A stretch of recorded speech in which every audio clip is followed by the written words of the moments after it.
Welcome to the Creating with Beauty podcast, where God's love and beauty flow through our hearts and hands with peace and intention. Here you'll find honest conversations, inspiring stories, and gentle invitations to create with the beauty and wonder already in your life. Beauty is both a gift and an invitation, leading us down a sacred path with Jesus. Micro griefs that we experience when life didn't go the way we hoped that it would go without any input from us, I guess, and so being grateful allows me to see things as beautiful, as put there for me. Of creation is holding me right now in this position of having beauty around me everywhere I'm willing to see it. What opened your eyes to beauty and creation as one of God's love languages? Well, I want to feel like I'm a part of the world that I live in. I want to feel like I belong here in my life, in my day, in my community, on my land, that sense of like, yeah, this is where I'm supposed to be. Not in the sense that I couldn't feel that way somewhere else too, but just like where I am in this moment right now is where God put me for reasons I may or may not understand. And so I'm going to love it. I'm going to love it to the best of my ability. It doesn't always feel that way. Sometimes it's like, come on, this, oh, are you sure you know what you're doing?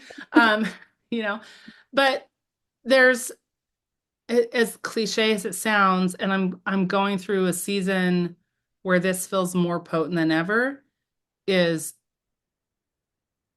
appreciation and gratitude. There's, I know this isn't a podcast about grief, but I'll just mention, for those who don't know me, I just lost my dad 4 months ago, and he was the 7th person close to me that I lost in the last 4 years, including my mom, a brother-in-law, one of my stepdads, like close people, my father-in-law. So it's been like, we'll say compound grief is a term that a lot of people use, but you know what else it has been? Like expanded gratitude. Would I love it if my dad just walked in the door right now? Absolutely. Absolutely.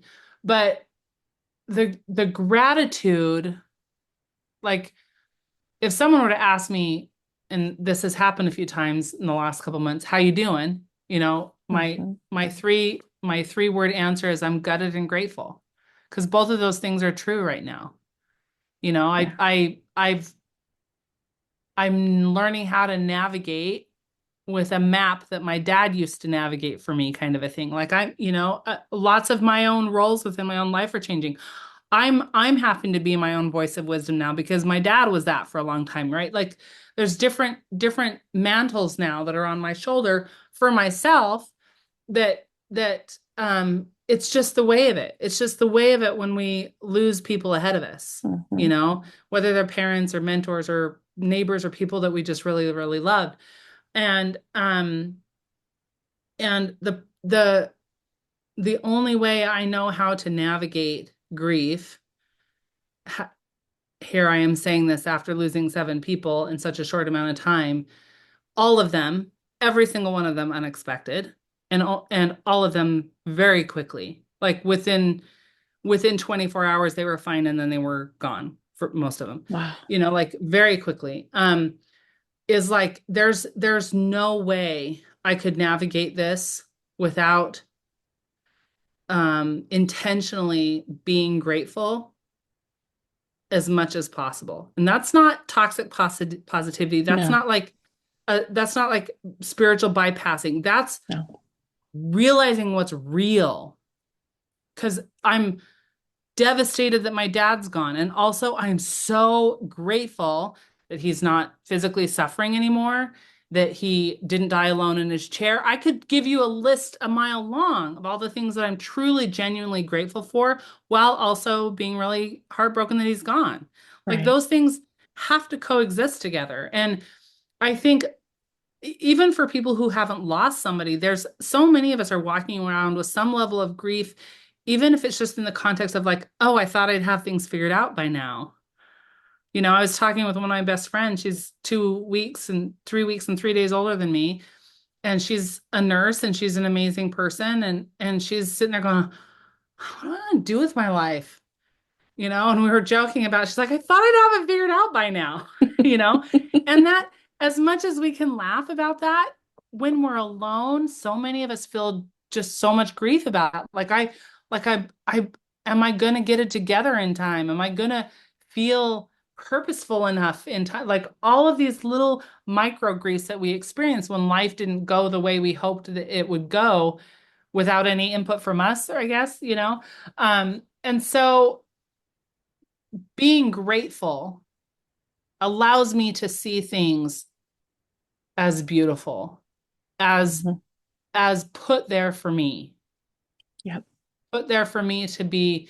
I'm looking out on my oaks right now and the moss trees growing on the north side of them. And they're just dirty old trees, right? But are they?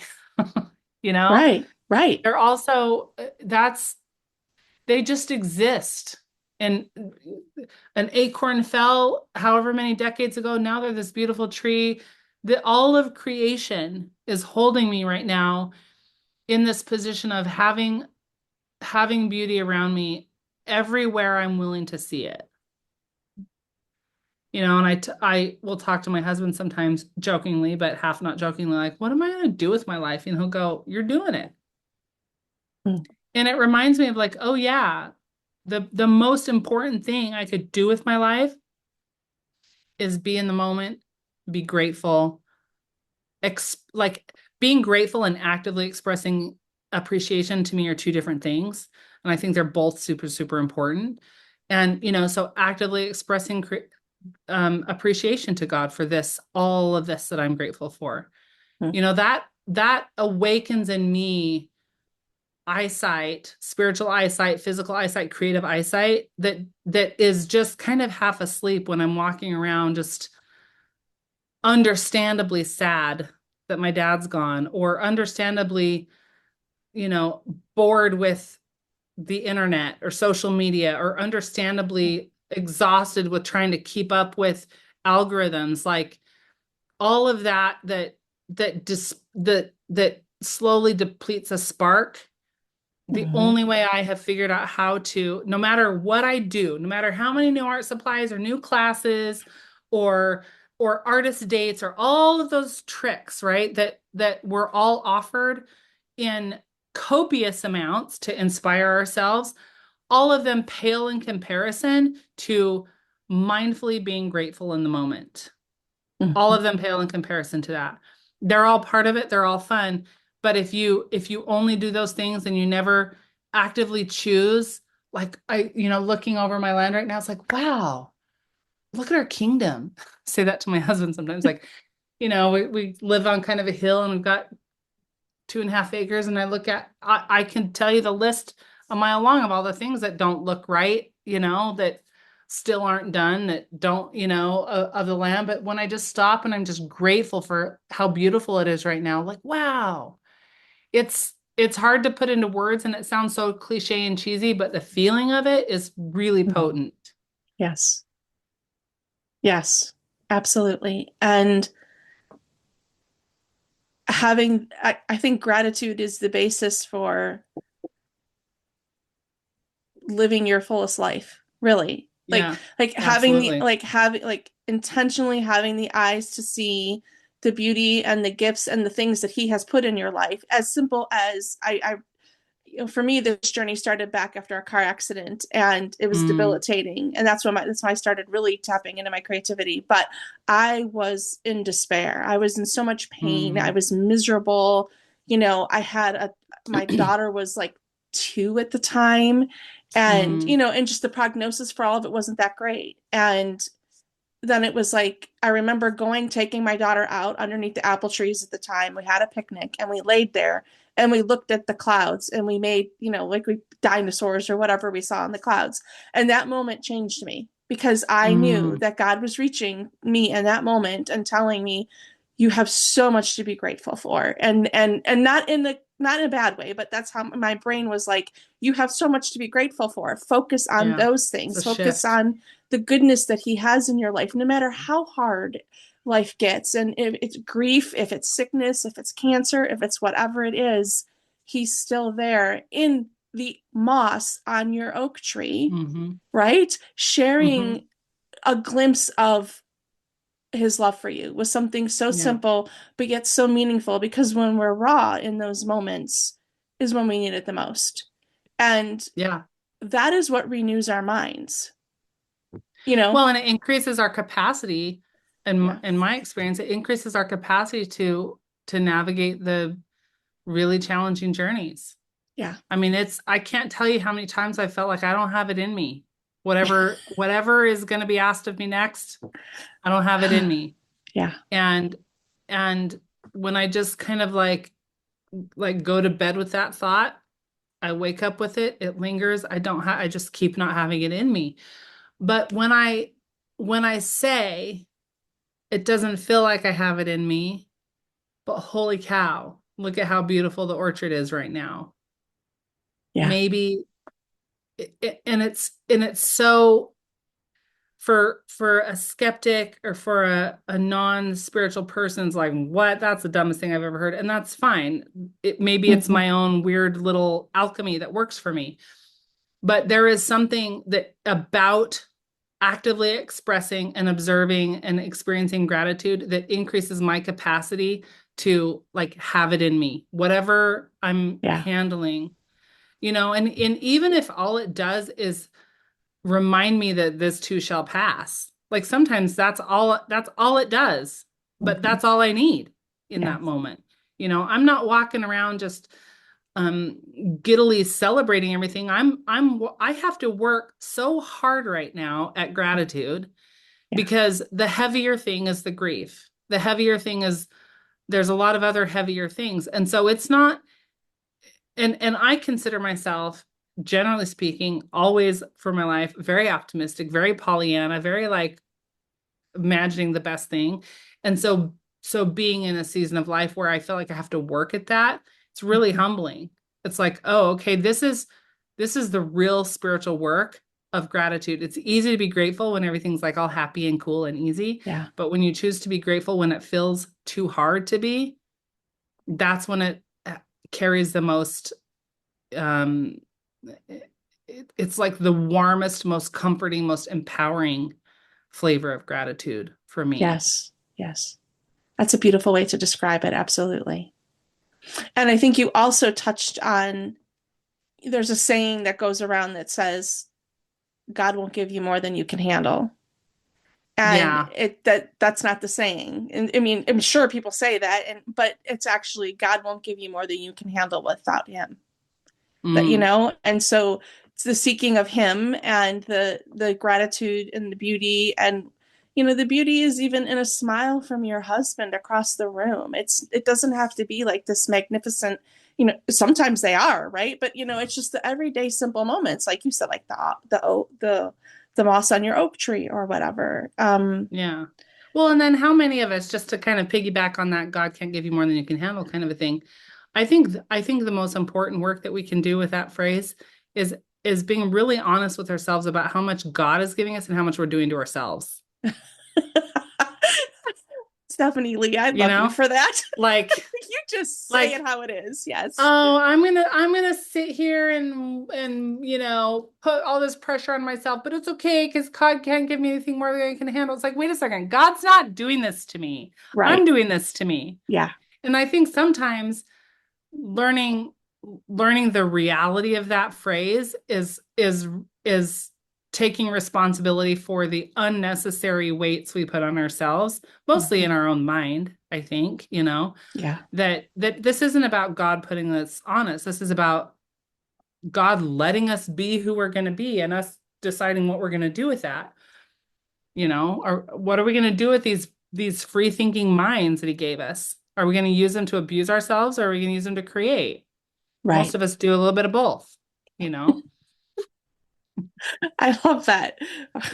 We're going to That's abuse like, ourselves that's or we're like, going to create. Yeah. yeah, that's like some people like say, well, everything happens for a reason. And then the other thing is like, and the reason is you're an idiot, It's kind of like, let's be honest with ourselves about how much we're putting on how much is on our Yeah. shoulders that we put on ourselves, and Yes. that can be alleviated with something as simple as, letting ourselves play with creativity, or having some gratitude, or, forgiving somebody, all of those things that could come into play. How does your art carry your testimony?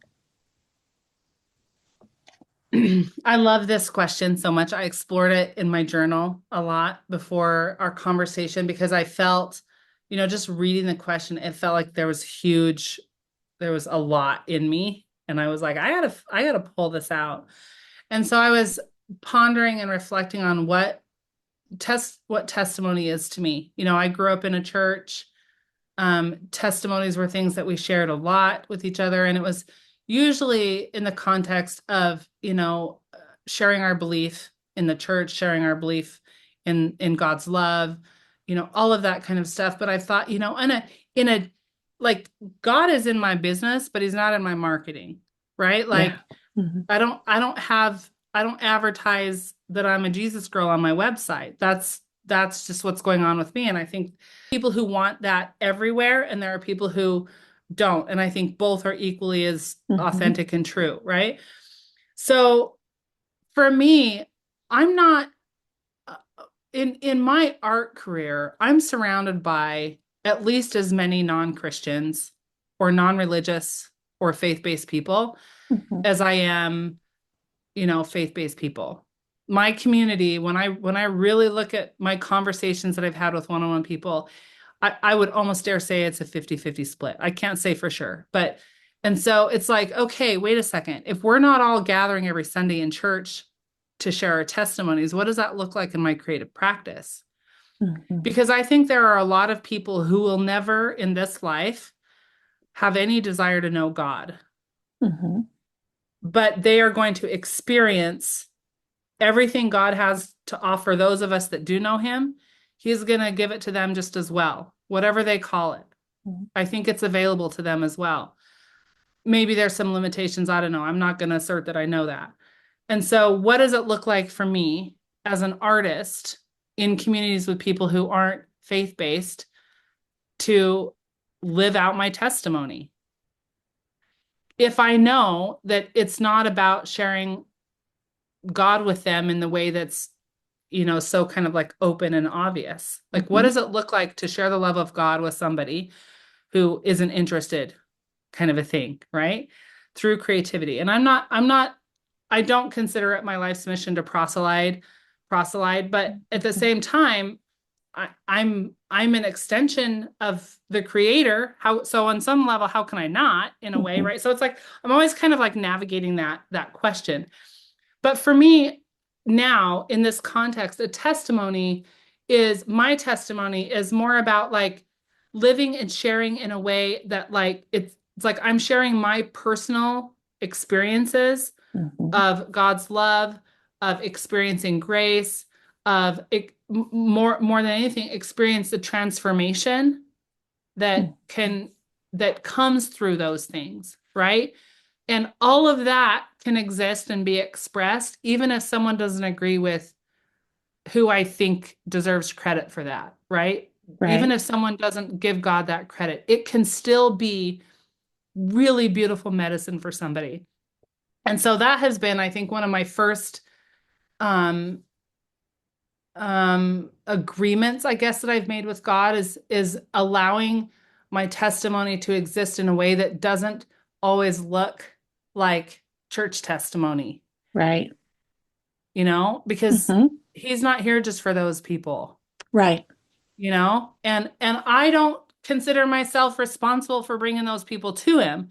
I Right. just want to live in such a way that I'm in alignment with what I know my blessings have been, what I've been blessed with, and that I give it to anybody. I'm not discriminating who deserves the benefits of my creative expression. It's not just for people who also love God, right? Right. So for me, it's like I just want my life to be a witness of the transformation of loving God. That to me is like the most distilled way I can describe my testimony is like being a living witness of the transformation that happens when I give my life and my beliefs and my heart.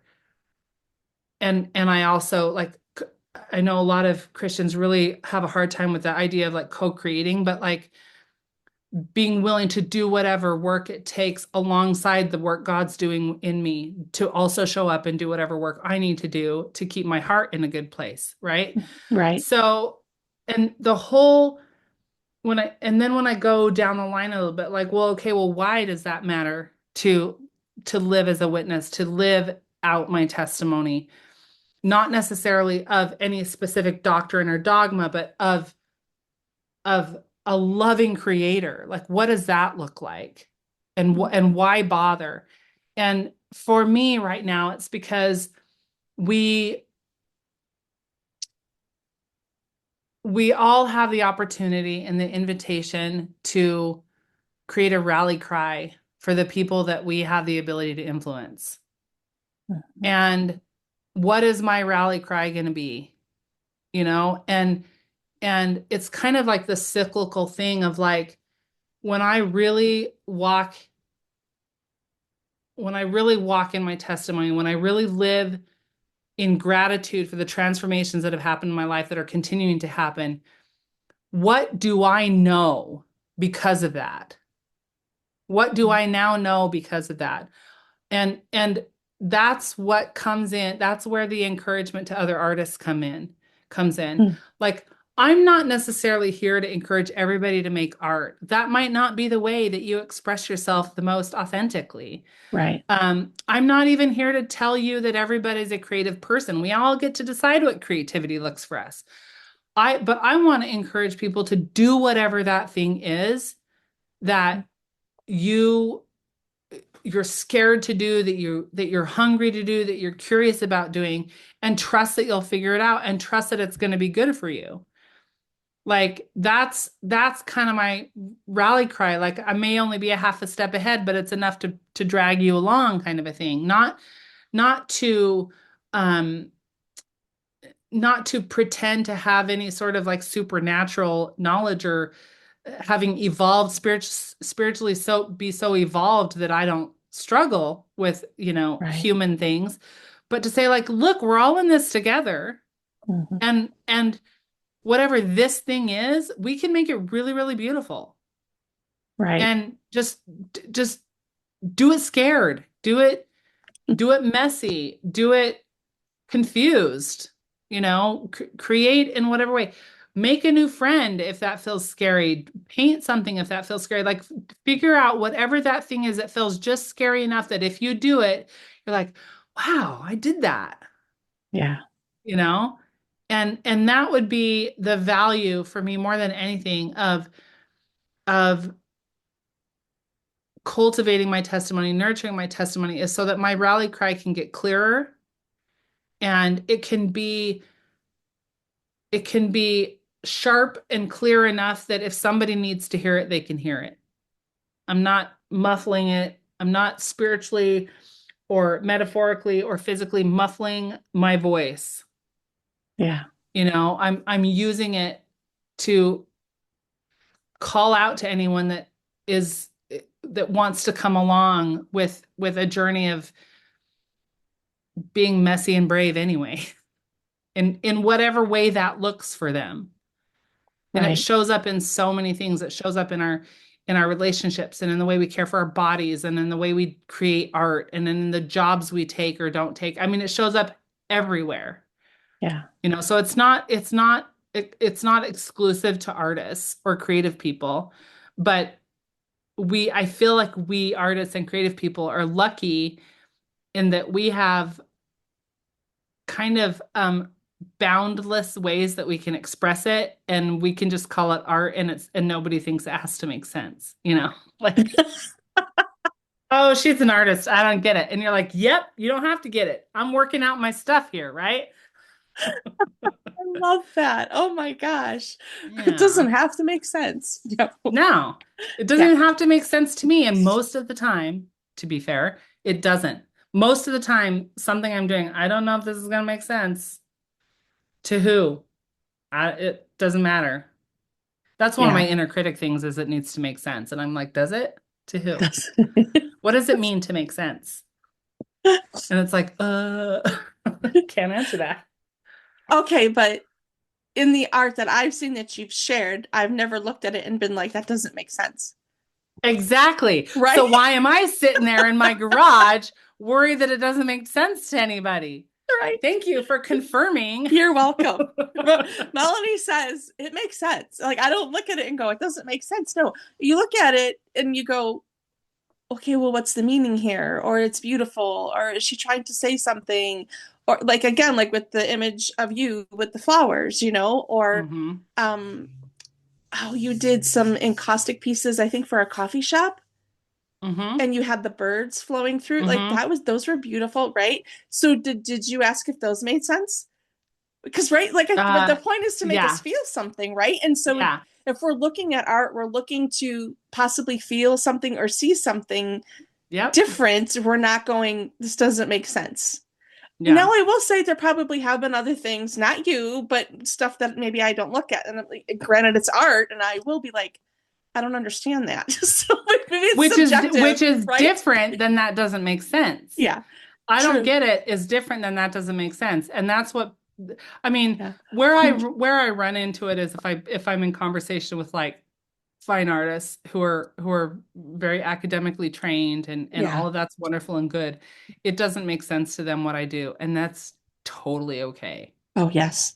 Yes. Like Yeah. making sense isn't like the pinnacle of success, Right. you know. So, And on that note, and I know this because I've taken some of your classes, and I'm going to say this, the fact that you put acrylic over a encaustic, I doesn't absolutely make love. sense.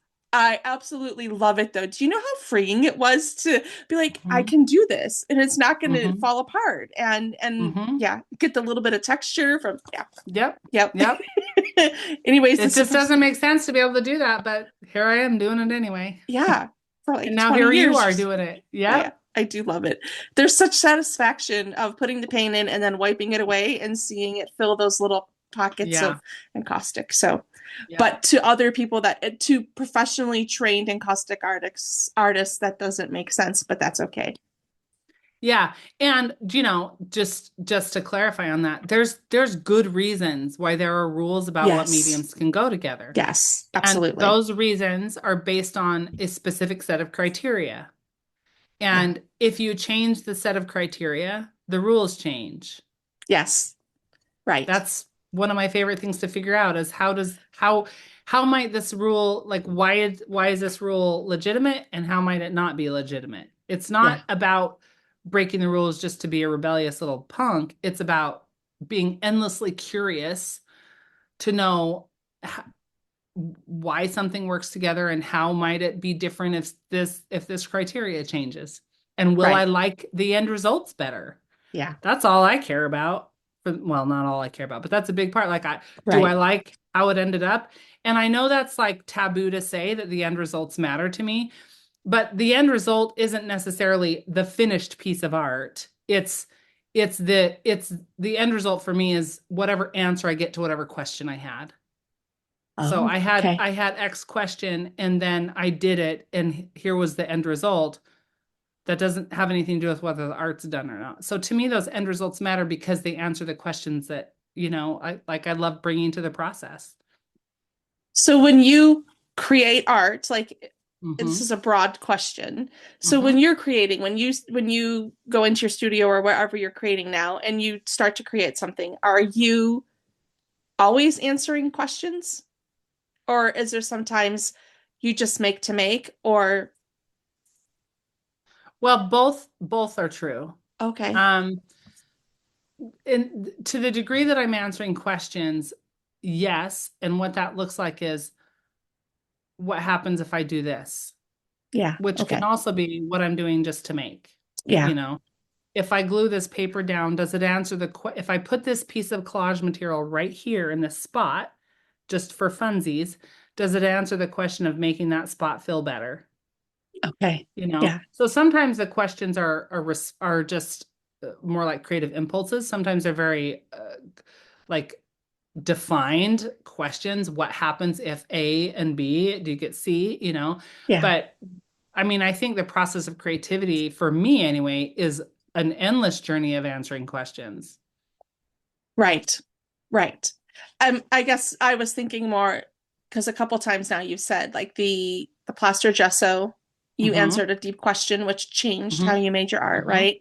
And then I know the question of the reason why the latex or the why do I keep calling it Hmm. latex? The reason why Acrylic. the Because I acrylic use paint latex too. that's Yeah. why I keep saying latex. Yeah. Yeah. That's why the acrylic paint or the encaustic, why that works though, but you figured out how to make that work with that other underlying medium that you put underneath, right? So Right. I'm not wanting to give away your classes, Oh, that's which you fine. can find that in Rubble and Caustics, I believe. Yeah. But Yeah. yeah, but then so sometimes it's like you have these deep questions that kind of change how everything's made, at least for Yep. you, and then other times it's just fun, Yeah. Yeah. experiments. So Yeah. It's like big questions and little questions, yeah, obvious questions and more subtle questions, yeah, right, and all sorts of variations in between. yeah. So how do you determine the difference between striving and surrender? Yeah.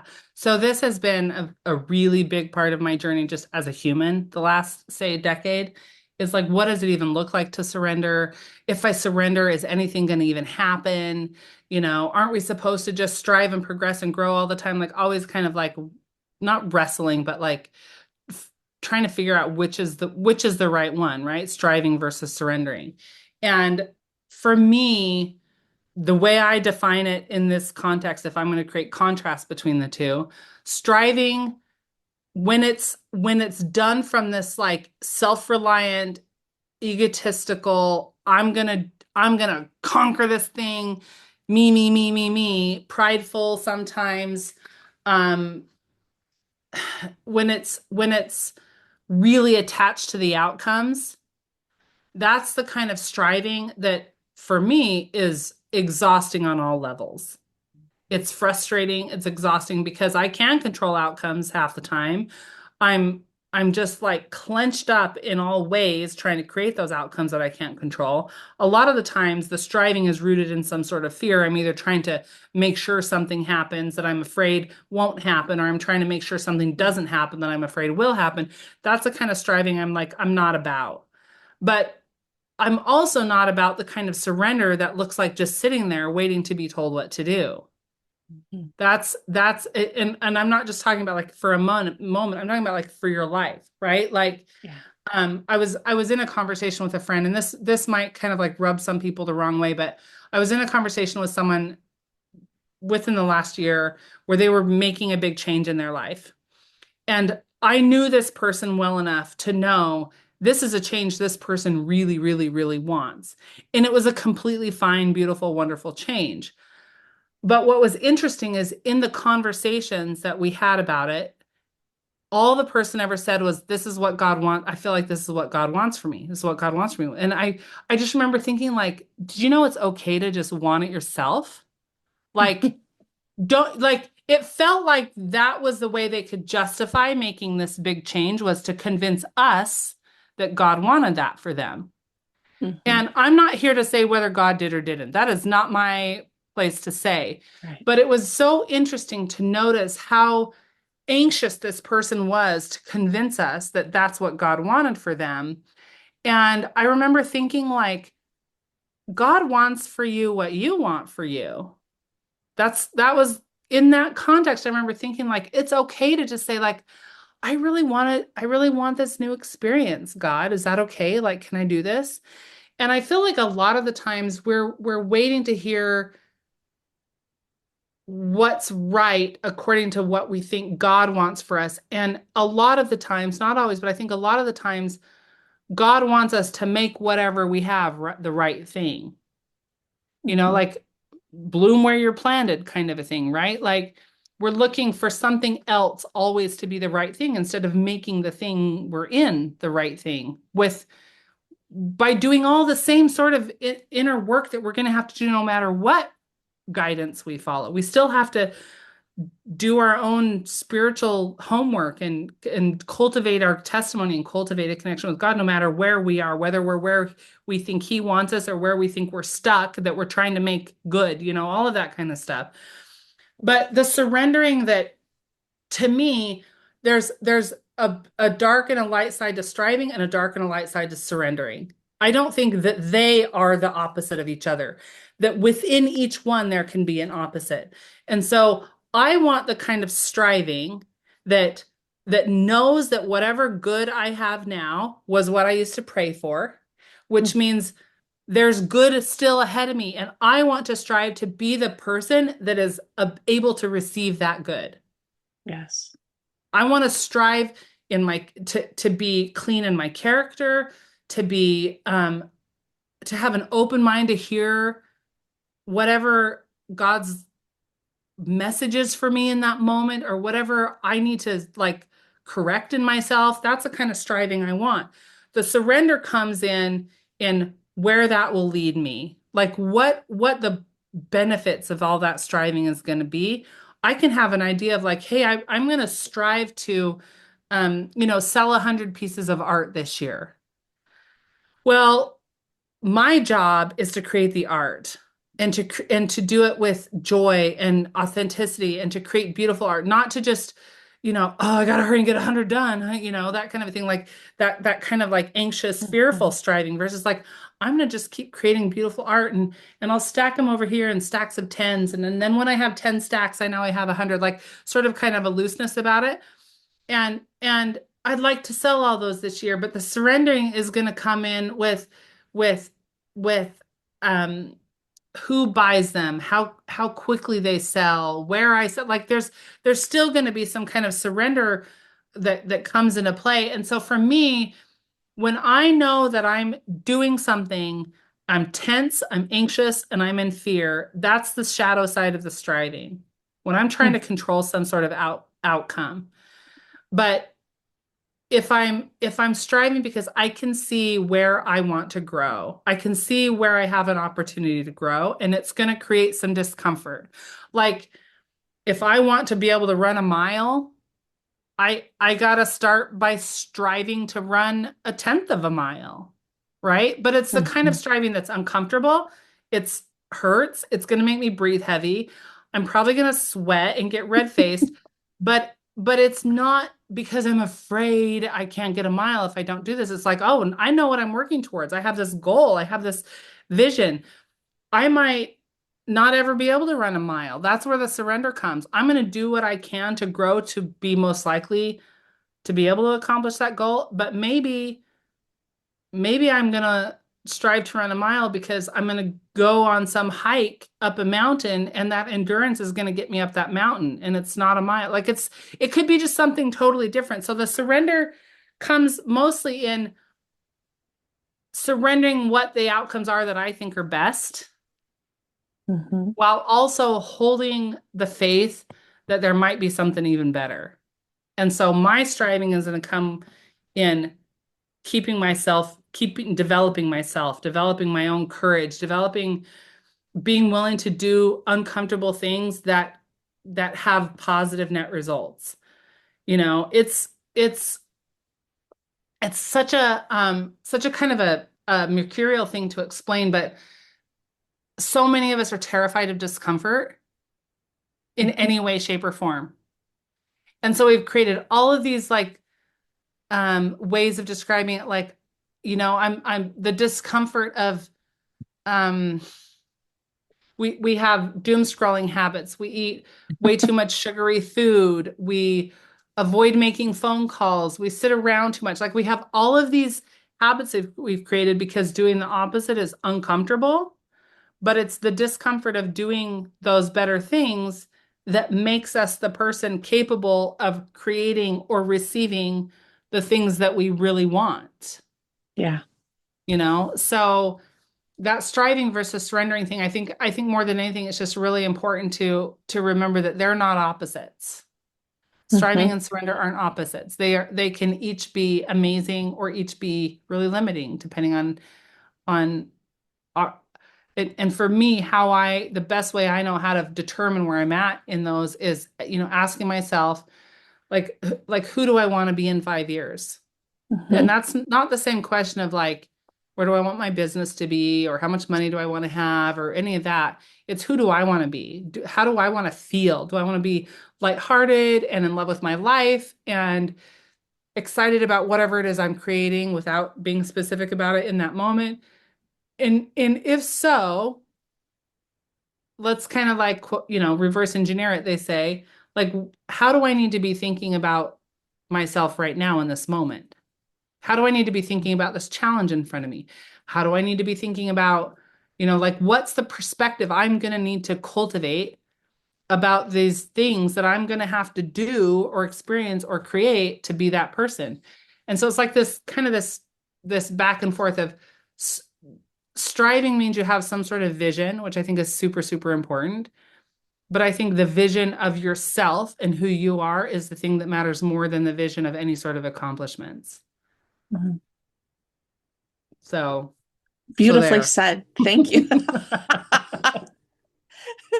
I love that. Thank you. Where do you feel joy leading you in your faith, in life, and in your creativity right now? Where I feel life, like what's unfolding to me as possibilities right now, I is gonna kind of sound weird to say, is like weirder art, messier, scribblier art. That feels really exciting to me. Not just because it's for me, it's fun to look at, but it's also for me to create messy art that really gives me the fizz, that really excites me. It means that I have let go of a lot of like trying to fit in, trying to make it look a certain way. I will just have, let it be this physical expression. And so Yeah.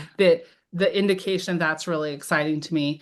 But also just there's something weird. I'll just share this little snippet. You can do with it what you will. But I've always loved listening to near-death experience stories. I think they're so fascinating. I've listened to hundreds, I don't know, read them ever since I was younger. I've always thought they were fascinating. And I even remember thinking like, why am I so into these? They're so interesting to me from people from all over the world, all different faith walks.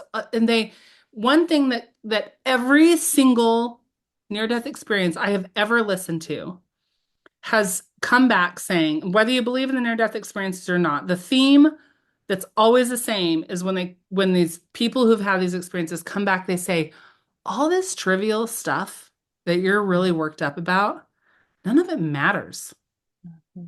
And and and then usually there's something along the lines of just love your people. Yeah. But then there's to me the one of the most important messages that some people share really directly, but some people they don't really say it, but you can tell it's the theme in it, where they just say, just be yourself, like trust that you are a sufficient, radiant, amazing human, Mhm.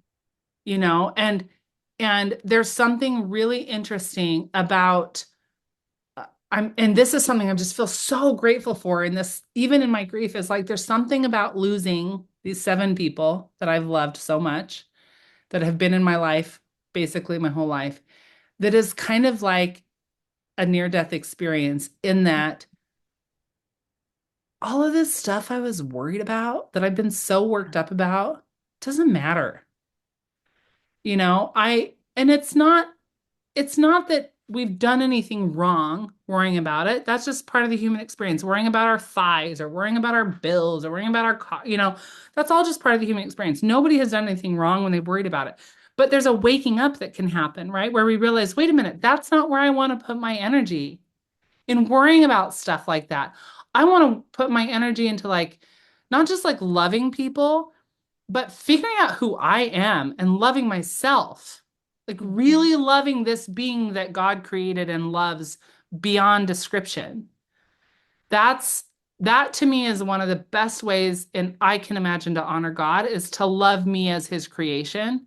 And I don't mean that in an arrogant, Right. self-serving, way. It's like, why would I ever want to diminish one of God's creations? I wouldn't look out at that turkey out there and go, Well, I know God loves that turkey. It's just too bad that its neck is like weird. Like why would I do that to myself, right? Like I sorry, turkeys are weird. Wild turkeys, Right. they just happen to be walking right here, so they're just like all up in my business these days, setting off my driveway alarm and jumping on my deck rail. Mm. Anyway, so it's like, why would I do that to myself? Why would I just diminish myself in any way? And it is like multiple times a day work that I have to remember that. Mm. I mean, I get tired on a day where I get tired at 2:30 in the afternoon. My default is to go, well, you're probably not eating right. You're not getting enough sleep. And, I go into this like self-deprecation about why I'm tired at 2:30 in the afternoon. It's like, wait a second. Although those things may be true, why am I beating myself up about it? Like I just know, like, all Mm. right, that's a change I want to make. No more sugar, or get to bed before 9, or whatever. Just like looking at Yeah. things reasonably. And so when I think about how that interweaves with my creativity, it's like, wow, I've had so much fun creating so many things over the last 20 years slash my whole lifetime. And I've done all that being so up in my head about my worth and value. Imagine how much more fun I could have Mm. dropping that baloney Yeah. and just living as if I've had a near-death experience. And I remember more often than not, none of that stuff matters. Love my people, love myself, Mhm. enjoy the world. Look at it as this amazing, wonderful, incredible experience it is to be alive. And that, in my opinion, applies whether you believe in God or not. The fact that you're alive on this planet at this time with what we have access to is a freaking miracle, Right. and I'm saying this now impassioned. Don't be fooled. I forget this 99% of the time, right? But to remember it as frequently as possible, I think is such an important effort, to remember it as frequently as possible. And so I see art coming out of me that kind of blows my mind right now. It feels like mind blowing, but at that time, it'll probably feel like, of course, this is the art that comes out of me because this is how I feel inside. I Mhm. want that congruence more and more and more. But also, words are a big part of my creative Mm. expression, and most of my words are hidden in a journal. Yeah, I quote unquote microblog on Instagram, but there's a lot of things like I just started an endeavor that I'm currently working titles called Essays on Grief. And let me tell you, I'm writing essays on grief, fully arguing with myself, the world does not need another book about grief. And yet there's something in me that feels like I need to write these, even if it's just for my own medicine, Right. even if it's just to share with my siblings or just to work out in my own heart. But I have dreams of written word going out into the world in different ways than it has. And so when I think about that, just the idea of what's possible, it feels really exciting because I have ideas, but I know God can make it a million times better than my best ideas. But my job isn't to make the ideas amazing. My job is to stop worrying about crap that doesn't matter, love my people, love myself, and then do my best to write really messy words. And Mhm. then God takes it from there. Right. So who You knows?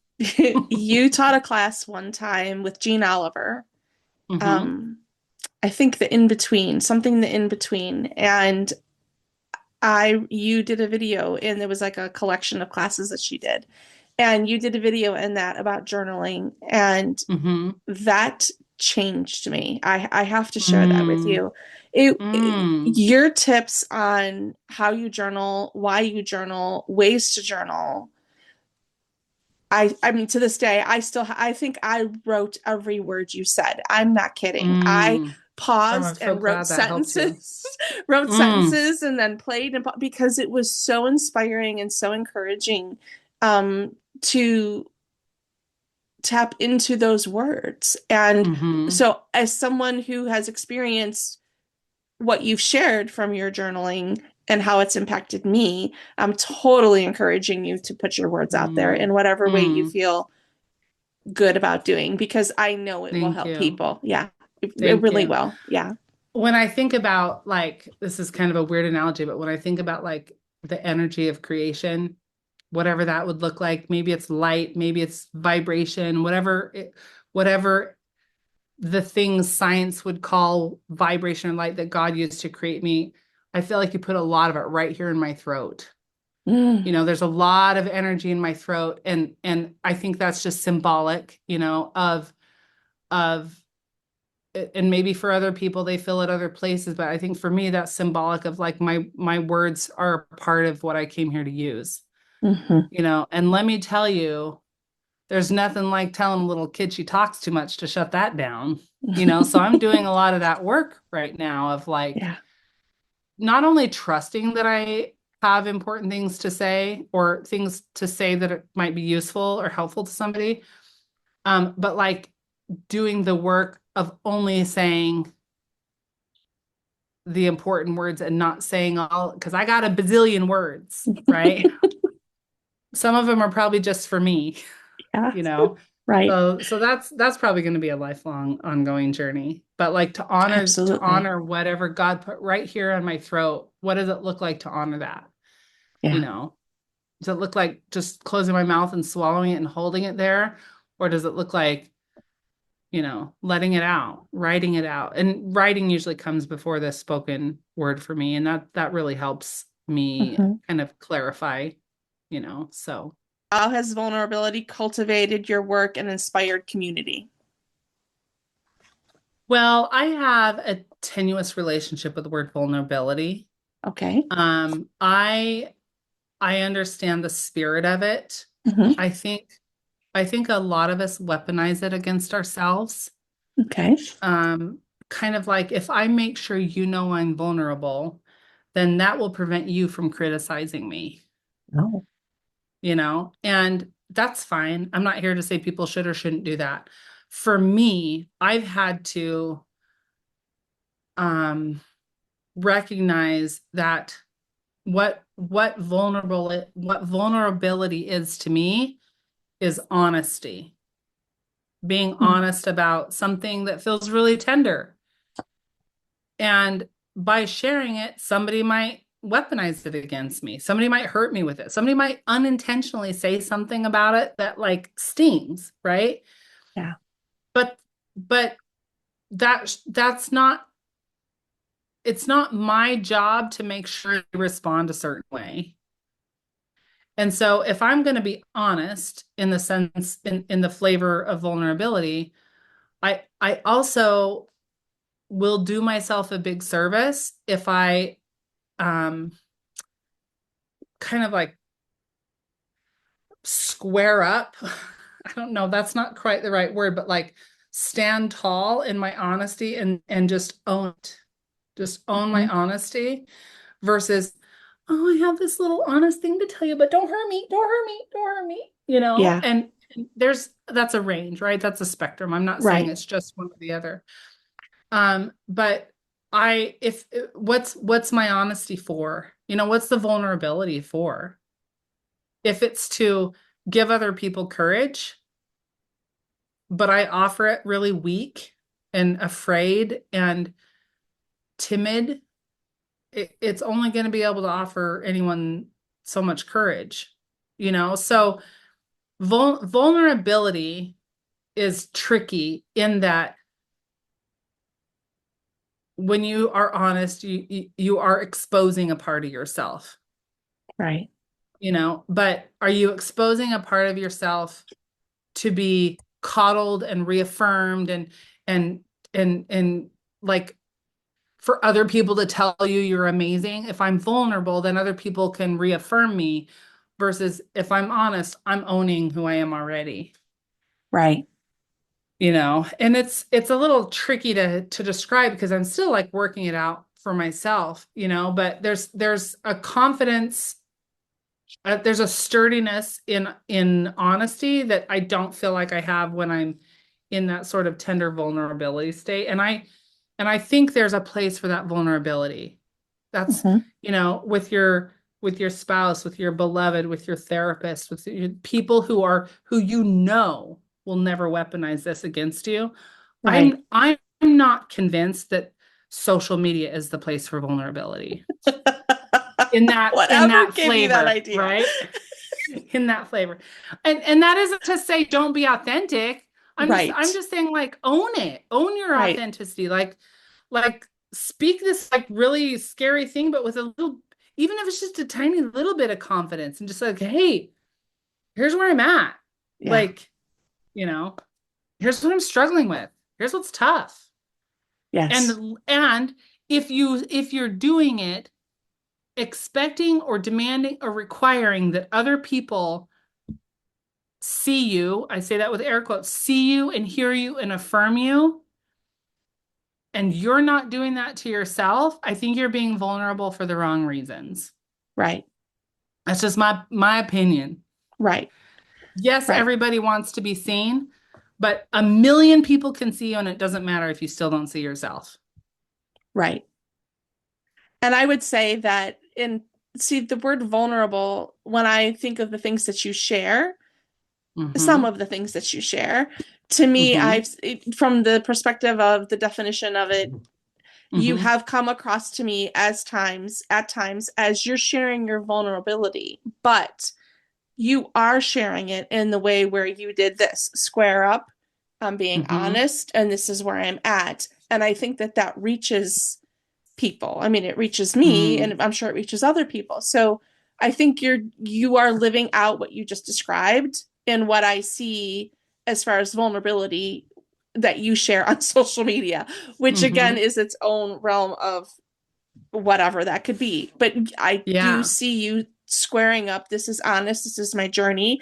This is the part of my journey that I'm sharing with you to hopefully it will, encourage you or inspire you in some Mm-hmm. way, is what I take from Mm-hmm. it. So Mm-hmm. just so you know, Yeah. putting that back at you, I do think you Mm. share it in that way. So yeah. Thank you. Yeah. That's what I strive for. Yeah. Speaking about strive. Yeah, I mean it's really a scary reality to know that when you love somebody or you befriend somebody or you share something about yourself that's really personal, you're exposing your underbelly to somebody Yeah. that could hurt you. Yeah. And what you're saying is, I trust that you won't. Right. And then what you're saying on top of that is, I trust myself to handle it if you do anyway. Exactly. And that's where Exactly. the kind of squaring myself up comes from, is like, you might do with this, like, I'm just gonna assume that there's a whole lot of gossip about me I've never heard and don't know anything about. Like, I'm just gonna assume that. Right. Doesn't What am matter. I gonna do with that? I'm just living my life, Yeah. doing Right. my own work. Right. I got my own work to do. I can't worry about your work. You know? It's But like, you do give great, what would be the word? You give great tidbits, mm, insight, tips, suggestions, ideas to help people do their own work. good. I hope so. Yeah, you do. You do. I hope And so. Good. see, like you can take the word strive and you Mm-hmm. can do the positive and the negative of strive, and you can take the word surrender and do the positive and negative surrender. And that made me think differently about both of those words, Mm, where I wouldn't have good. had we not had this conversation, right? So it's just something that you kind of do naturally, I think, because it's not just Mm, in those two words that I've witnessed you do that. So you do give us good, your followers, you give us good insight into a lot of things, and I appreciate that. So I want you to know oh, that. thank you. Yeah. I'm glad to know that. Yeah. Because there is definitely the echo chamber effect, of social media. Yeah. Hello, hello, anyone out there. But I remember I've when just, you did a post a day for the 100-day project. Instagram live every day Oh, for 100 yes. consecutive days. That was I tell you what, day amazing. 50, I was like, this is the dumbest thing I've ever done. I went through, like, you guys saw it all, the ups and the downs, and it was a good exercise for You me. It was did a it really good though. exercise You for me. did I it did it though. every single Yes. day. Every single Even day. sometimes at like 11:30 at night, out on my deck with no makeup, half in the dark. It's like, oh, I gotta get this in. What fills your creative well of inspiration? Mm. Well, back to the gratitude. I'm telling you, every Okay. time gratitude Gratitude. really fills my well. But also doing something sort of out of my daily norm, I just had lunch with a new friend for a couple hours and all we did was talk, right? But it's like it kind of wakes up a sleeping part of me whenever I do something kind of different. Going through my art supplies and cleaning, that's that really sparks a lot of inspiration and it fills my creative well in the sense that I feel connected to my materials. I feel like they're an extension of me, not just the stuff I got to figure out what to do with. I think good conversation probably does that more than anything. Looking at beautiful things, Mm. I'm telling you, Pinterest, a museum, a Yeah. fabric store, an antique shop, anything where there's lots of things to look at. A Okay. lot of ideas get sparked there. All right. Yeah. Great. Yeah, but the practice of gratitude, and there's a difference between like sparking ideas and filling my creative well to me, and they play off each other. But like the thing that really, really fills my creative well is whatever also fills my spiritual well, and that's almost always going to be journaling. Journaling is just Mm. like I keep trying to find something cooler, and it's just the thing that just keeps working for me, and active practices of gratitude. Absolutely. And I think I'm saying absolutely to the journaling because God speaks to us through his word. Hmm. So why wouldn't he use words when we're journaling to speak to us, to help us and Hmm. guide us? It just, yeah, I know for myself when I journal, I have so much more clarity. So, just Yeah. so much better, healthy clarity, Well, and insight, my all of journaling it. has evolved a lot. It used to be very much like, "Hey God, what should I do with my life?" Yeah. And it made sense why it was hard to hear an answer. Because that's a loaded question. Yeah. And I've come to believe that he's like, "Well, there's 50 things you could do that I'd love for you to do. Which one do you want?" Hmm. I fully believe that we've been gifted a buffet of options Hmm. and that one of our divine assignments is to learn how to choose, Mm. and then own that choice. And to not just be waiting to be like there was a scripture I remember growing up with where it says I can't quote it and I couldn't tell you where it is, but it's something like there are people who act and there are people who are acted upon. Don't be someone who's acted upon, meaning someone that needs to be told every little thing to do before they'll move, right? Hmm. And likewise, my dad used to say, you can't steer a parked car, right? So you're sitting there saying, God, which way do I go? And he's like, start the engine and start driving, and I'll tell you when to turn. I think Yeah. that's more true than we're sitting there and God says, go east. I think more it's like once we're moving, now we're in a position where we can be directed and guided and steered once we're Right. moving. And so my journaling has evolved from like, hey, God, what do I do with my life? To like, hey, God, I'm thinking about doing this thing. I Hmm. have this idea. Is that a good idea for me to pursue? And I work really hard as much as possible to take only yes and no questions to him. Not because I think his answers are that simple, but sometimes they are.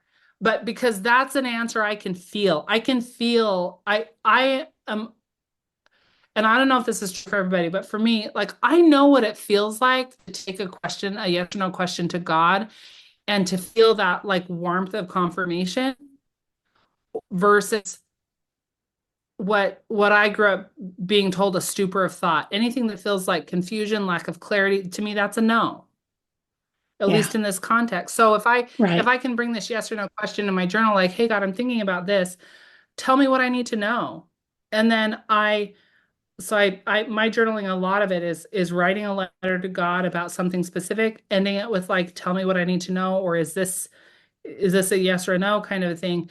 And then I hold my pen on the next page until I start feeling words come. And I'm Hmm. not like, it's not like channeling or hearing voices or anything. It's just what message is being put on my heart in Yeah. response to what I just asked, Right. and then that comes out. So I feel like it's like it very much often feels like a conversation, not Yeah. like I give him a question he can easily answer. or I can easily hear the answer to, I guess is more an accurate way to say. Right? Based on your experiences, what are three things listeners can do today to lean into embracing beauty and creating with it? Oh, well, the three things that are going to be most effective for everybody are probably going to change a little bit. But I think generally speaking, spending at least, this is going to sound like torture for some people, especially if you're addicted to screens, at least 10 minutes first thing in the morning in some sort of meditation. And I'm Mm. not talking about really wordy prayer. I'm not talking about writing. I'm talking about just sitting and paying attention to nothing but your breath and just like every day making a practice of stillness. And your mind, Mm. you won't go more than 10 seconds without a thought coming, right? 3 seconds maybe at the most. But the practice of bringing yourself back to just like I focus on right inside my nostrils where the air is coming in, and just being in that stillness for 10 minutes. Journaling would be another practice I would highly encourage almost everybody, even people who think that journaling is not their thing. 99 out of 100 people who think journaling isn't their thing has either only tried it one or two kinds of ways or they haven't even really tried it. I think there is a way of it could work for everybody. I'm not saying my way is the way everybody should do it, but figuring out some way to get some thoughts tangled up out of your head in a way where you can see them and like maybe assess them with a little bit of logic and prayer instead of then just being like word soup.